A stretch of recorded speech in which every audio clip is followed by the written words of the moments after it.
Welcome to Essential Hayek. I'm Don Boudreau, professor of economics at George Mason University, senior fellow at the Fraser Institute, and blogger at Cafe Hayek.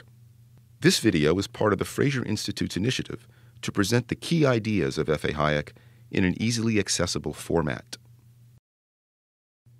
In this video, we provide an overview of Hayek's life, his accomplishments, and the events that influenced his thinking.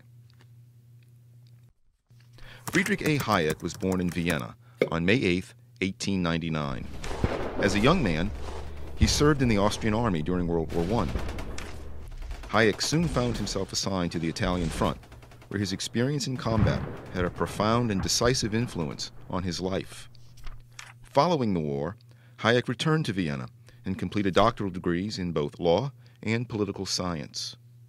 Working as a young economist in Austria in the late 1920s, Hayek was taken under the wing of noted economist Ludwig von Mises and began his work researching business cycles. Business cycles, or what were then called trade cycles, are known today as booms and recessions. In 1931, Hayek moved to England and joined the faculty of the London School of Economics, where his research into booms and recessions led to his growing fame, especially against the backdrop of the Great Depression of the 1930s.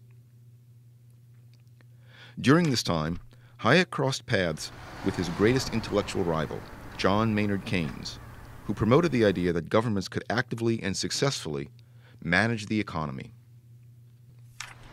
Hayek argued, in contrast, that an economy is too complicated and the information needed to make decisions too decentralized for a centrally planned economy to be efficient or effective.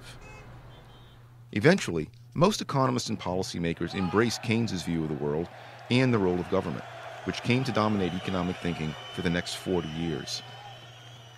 Hayek was largely relegated to the sidelines. But Hayek's time in the shadows was brief. In 1944, he published the classic volume, The Road to Serfdom, which became a bestseller.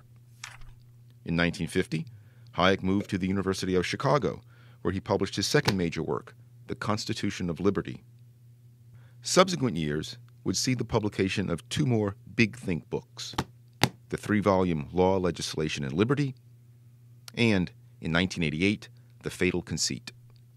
In 1974, Hayek was awarded the Nobel Prize in Economics, finally earning the professional acclaim that he had lost with his refusal to jump onto the Keynesian bandwagon.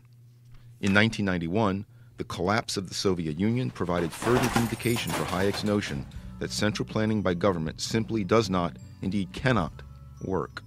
Readers interested in exploring Hayek's theories in greater depth are encouraged to read his works directly.